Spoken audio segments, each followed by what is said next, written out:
Hello everyone. Today is 10th of December, day Thursday, and you're watching the news narrator. Let's begin. किसान आंदोलन, सरकार बदलाव को तैयार, कानून रद्द कराने पर अड़े किसान। केंद्र सरकार के नए प्रस्तावों को ठुकराते हुए किसान संगठनों ने कहा है कि कृषि क्षेत्र से जुड़े तीनों नए कानून को पूरी तरह वापस लिया जाए। किसान नेताओं ने बुधवार शाम मीडिया से कहा कि न्यूनतम समर्थन मूल्य की गारंटी का कानून भी बनना चाहिए, इससे कम कुछ भी स्वीकार नहीं होगा। दिल्ली की सड़कों को जाम करने की तैयारी है। 14 दिसंबर को देश में धरना प्रदर्शन की तैयारी। नगर सरकार की तैयारी, लॉटरी प्रक्रिया से निकाय चुनाव के पदों का आरक्षण। प्रदेश में नगरीय निकाय चुनाव को लेकर माहौल गर्मा गया है। 16 नगर निगमों के महापौर, 99 नगर पालिका और 292 नगर परिषदों के अध्यक्ष पदों के लिए बुधवार को आरक्षण तय हुआ है। रविंद्र भवन में लॉटरी प्रक्रिया से आरक्षण को कार्यवाही की गई। 50% पद पर महिलाओं के लिए आरक्षित किए गए हैं और महापौर के पद के लिए अजजा का आरक्षण आबादी के अनुसार होता है, जबकि ओबीसी आरक्षण 25% होता है। इस बार भी पिछले बार की तरह ही 2011 की जनगणना के आधार पर आरक्षण हुआ। 15 दिसंबर से कॉलेजों में शुरू होंगी कक्षाएं। प्रदेश में 15 दिसंबर से कॉलेजों में स्नातक और स्नातकोत्तर कक्षाओं को ऑफलाइन मोड पर शुरू करने की तैयारी। 1 जनवरी से प्रैक्टिकल परीक्षाओं के साथ साइंस क्लास प्रस्तावित है। यह बात उच्च शिक्षा मंत्री डॉक्टर मोहन यादव ने बुधवार को कही।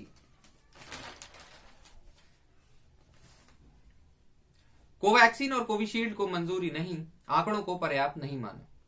कोविड की लड़ाई में भारतीय उम्मीदों को शुरुआती झटका लगा है। कोवैक्सीन और कोविशील्ड वैक्सीन को आपात अनुमति नहीं मिली है। दोनों ही वैक्सीन के आंकड़ों को पर्याप्त नहीं मानते हुए अनुमति नहीं दी गई।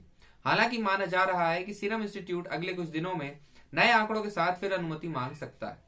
दूसरी ओर केंद्र सरकार ने राज्यों को टीकाकरण की तैयारी में जुटने के निर्देश दिए।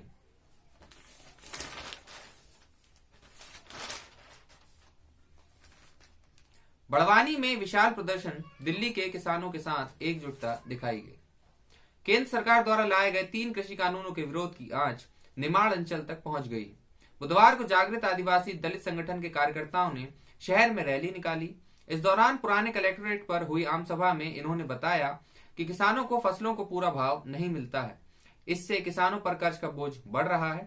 सरकार ने किसान आयोग की सिफारिश के अनुसार पूरे लागत जोड़कर लागत का 1.5 गुना भाव दिलाने का वादा किया था, लेकिन अब भी किसानों को लागत से कम भाव मिल रहे हैं। अब सरकार किसानों को पूरी तरह कंपनियों के हवाले कर रही है।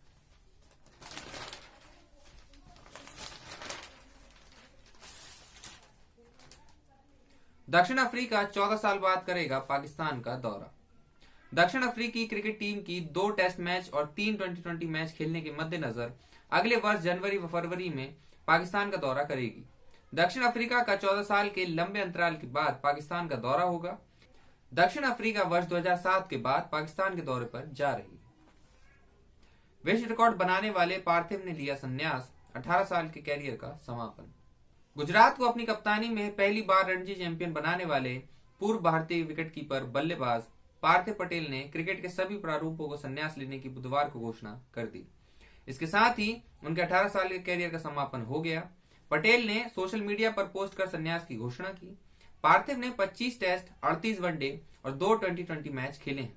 पार्थिव ने लिखा, आज मैं क्रिकेट के सभी प्रारूपों से संन्यास लेने की घोषणा कर रहा हूं और इसी के साथ मेरा 18 वर्षीय लंबा करियर समाप्त हो रहा है। मेसी पर फिर भारी पड़े रोनाल्डो, दागे 2 शानदार गोल। क्रिस्टियानो रोनाल्डो के पेनाल्टी पर दागे गए 2 गोलों की मदद से इटालियन चैंपियन जुवेंटस ने चैंपियंस लीग के मैच में बार्सिलोना को 3-0 से हराकर ग्रुप जी में टॉप स्थान हासिल कर लिया है। बार्सिलोना की कैंप नाउ में चैंपियंस लीग से 38 मैचों में यह पहली हार है। पेट्रोल व डीजल की कीमतों से परेशानी। तेल की बढ़ती कीमतों से ग्राहकों का बजट गड़बड़ा गया है। पिछले 18 दिनों में पेट्रोल करीब 4% और डीजल करीब 5% महंगा हुआ है। 20 नवंबर से तेल की कीमतों में तेजी का सिलसिला लगातार जारी। अब तक देश की राजधानी दिल्ली में पेट्रोल ₹2.65 और डीजल ₹3.41 प्रति लीटर महंगा हो चुका है। सेंसेक्स पहली बार 46,000 के पार, निफ्टी तेज। सेंसेक्स पहली बार 46,000 के पार, निफ्टी तेज। बुधवार को शेयर बाजार में चौतरफा खरीदारी के चलते बीएसई सेंसेक्स 494.99 ऊपर यानी कि 46,103.50 पर और निफ्टी 136.15 अंक ऊपर यानी कि 13,529.10 पर बंद हुए। क्लोजिंग के लिहाज से दोनों इंडेक्स का यह हाईएस्ट लेवल है।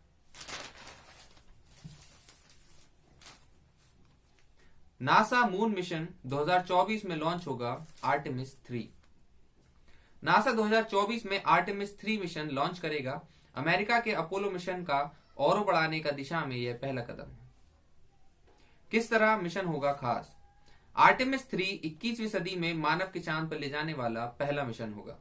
इससे पुरुष के साथ महिला पहली बार अंतरिक्ष में यानी कि चांद पर उतरेंगी। इस पर चांद के दक्षिण ध्रुव पर उतरने का लक्ष्य रखा गया है, जो अभी तक मानव की पहुंच से दूर है।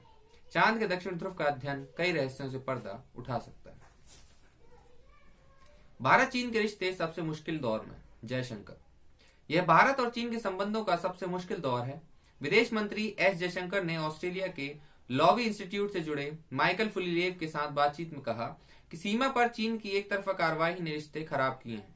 उधर रूस के विदेश मंत्री सरगेव लावरोव ने एक रूसी थिंक टैंक की बैठक में कहा कि पश्चिमी ताकतें भारत को चीन विरोधी खेल में उलझा रही हैं। साथ ही वे रूस और भारत के संबंध खराब करवाना चाहती हैं। इशारा अमेरिका की ओर था। That's it for today. See you guys tomorrow. Take a good care of yourself. Be healthy, be safe, stay motivated and stay alert. Thank you. Jai Hind.